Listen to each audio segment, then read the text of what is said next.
अलकनंदा को क्यों कहते हैं सास बहू? जानिए इस रहस्य को। दोस्तों, आज हम एक ऐसी कहानी सुनाने जा रहा हूँ जिसे सुनकर आप लोग रह जाएंगे दंग। क्या नदी को भी सास बहू कहा जाता है? अगर कहा जाता है तो क्यों कहा जाता है? क्या है इन नदियों का रहस्य? इन सवालों को जानने के लिए इस वीडियो में अंत तक बने रहें। अगर यह वीडियो पसंद आए तो इसे लाइक, मेरे चैनल सब्सक्राइब तथा कमेंट बॉक्स में बताइएगा कि यह वीडियो आप लोगों को कैसा लगा। भारत की धरती नदियों की पावन धारा से सदा सर्वदा सिंचित रही है। यहाँ की नदियाँ केवल जल की धारा नहीं मानी जाती, बल्कि उन्हें माता का दर्जा दिया गया है। गंगा, यमुना, सरस्वती, नर्मदा, गोदावरी, कृष्णा और कावेरी जैसी नदियाँ भारतीय जीवन और संस्कृति की आत्मा है। उत्तराखंड की पर्वतीय घाटियों से निकलने वाली भागीरथी और अलकनंदा नदियाँ भी अपने अपने धार्मिक और सांस्कृतिक महत्व के कारण पूजनीय है। इन दोनों नदियों का संगम देवप्रयाग में होता है। यह वही स्थान है जहां से गंगा की मुख्य धारा का उद्गम माना जाता है, लेकिन लोक जीवन में इन दोनों नदियों के बीच एक विशेष नामकरण हुआ है। लोग इन्हें सास बहू कहकर पुकारते हैं। यह परंपरा केवल भौगोलिक कारणों से ही नहीं, बल्कि इसके पीछे गहरी पौराणिक कथा और जनश्रुतियां जुड़ी हुई है। तो आइए विस्तार से समझते हैं कि आखिर क्यों भागीरथी और अलकनंदा को सास बहू कहा जाता है और इसमें क्या रहस्य छिपा हुआ है। जानने से पहले इस चैनल को सब्सक्राइब कर वीडियो को लाइक करके कमेंट में हर हर गंगे या हर हर महादेव जरूर लिख दें। हिंदू धर्म ग्रंथों में गंगा को सबसे पवित्र नदी माना गया है।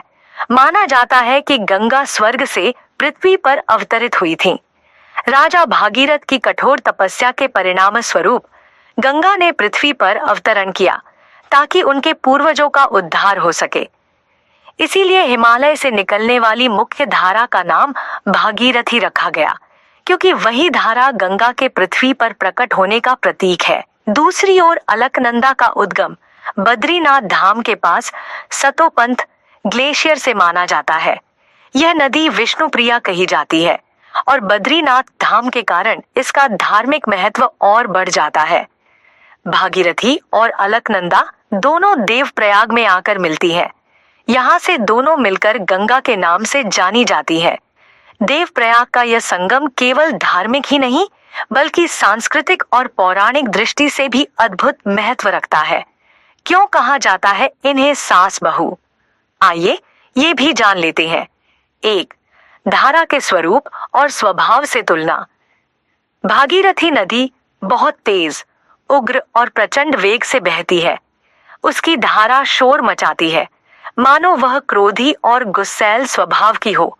लोक कथाओं में उसे सास माना गया, क्योंकि पारंपरिक धारणाओं में सास को प्रखर, कठोर और तेज तर्रार माना जाता था।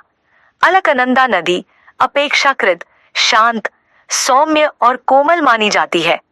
उसकी धारा में एक माधुर्य और शांति का भाव है, इसलिए उसे बहू कहा गया। लोग कहते हैं, देखो सास तेज बहती है और बहू शांत बहती है। 2. लोक कथा के अनुसार पौराणिक लोक कथा कहती है कि जब भागीरथी और अलकनंदा देवप्रयाग में मिलती हैं, तो सास बहू के मिलने जैसा दृश्य प्रतीत होता है। भागीरथी का उग्र प्रवाह ऐसा लगता है जैसे वह बहू को डांट रही हो। वहीं अलकनंदा शांत भाव से सास के सामने झुककर अपने को मिलाती है। इसी व्यवहारिक तुलना से जनमानस ने उन्हें सास बहू कहकर संबोधित करना शुरू कर दिया। 3 परिवार और स्त्रियों के प्रतीक रूप में भारतीय संस्कृति में हर प्राकृतिक तत्व को मानवीय रूपक में समझाने की परंपरा रही है। नदियों को भी माता और स्त्रियों के रूप में देखा गया। भागीरथी का उग्र स्वभाव, घर की बुजुर्ग अनुशासन प्रिय सास का प्रतीक। अलकनंदा का विनम्र और सौम्य स्वभाव, नई नवेली बहू का प्रतीक। संगम स्थल का दार्शनिक महत्व, जब दोनों नदियां देवप्रयाग में मिलती हैं, तो यह केवल भौतिक मिलन नहीं है, बल्कि इसे 2 पीढ़ियों के समन्वय के रूप में भी देखा गया है। सास यानी भागीरथी कठोर है, वही बहू यानी अलकनंदा कोमल है। दोनों का संगम जीवन में संतुलन का संदेश देता है। कठोरता और कोमलता, उग्रता और शांति, अनुभव और नव्यता, जब ये एक साथ मिलते हैं तभी जीवन पूर्ण होता है। धार्मिक विश्वास और श्रद्धा, देवप्रयाग का संगम इतना पवित्र माना गया है कि यहाँ स्नान करने से सारे पाप धुल जाते हैं। श्रद्धालु मानते हैं कि जैसे बहू सास के घर आकर परिवार को आगे बढ़ाती है, वैसे ही अलकनंदा भागीरथी में मिलकर गंगा का रूप धारण करती है और आगे करोड़ों लोगों का जीवन संवारती है। यहाँ आकर हर भक्त यही अनुभव करता है कि नदी केवल जल नहीं बल्कि जीवन की धारा है। लोक कथाओं में अन्य रूपक कई गांवों में बुजुर्ग कहते हैं कि भागीरथी की धारा इतनी तेज है जैसे सास का क्रोध, अलकनंदा की लहरें इतनी मधुर हैं जैसे बहू की हंसी। यह कहावतें धीरे धीरे लोक भाषा में बैठ गईं और पीढ़ी दर पीढ़ी लोग इसे सुनाते रहे। अगर भौगोलिक दृष्टि से देखें तो भागीरथी उत्तरकाशी और गंगोत्री ग्लेशियर से निकलती है। उसका प्रवाह ऊंचे पहाड़ों से होकर आता है, इसलिए उसमें तेज धार और शोर अधिक है। अलकनंदा बद्रीनाथ क्षेत्र से निकलती है। उसका मार्ग अपेक्षाकृत विस्तृत और शांत है, इसलिए लोगों ने उनके स्वभाव को मानवीय रूपक देकर उन्हें सास बहू कहा।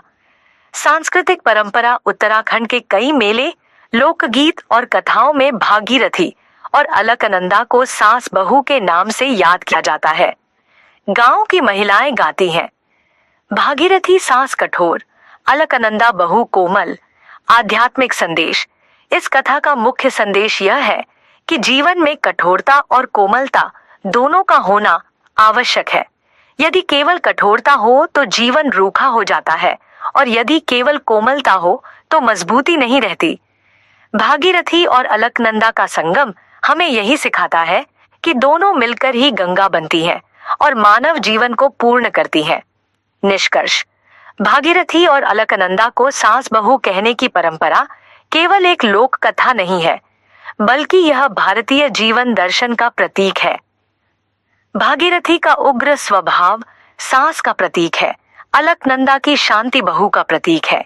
देवप्रयाग में दोनों का संगम जीवन के संतुलन का दार्शनिक संदेश देता है। इस प्रकार यह कथा हमें बताती है कि प्रकृति केवल भौतिक अस्तित्व नहीं है, बल्कि उसमें जीवन, संस्कृति और लोक भावनाओं की गहरी छाप छिपी हुई है।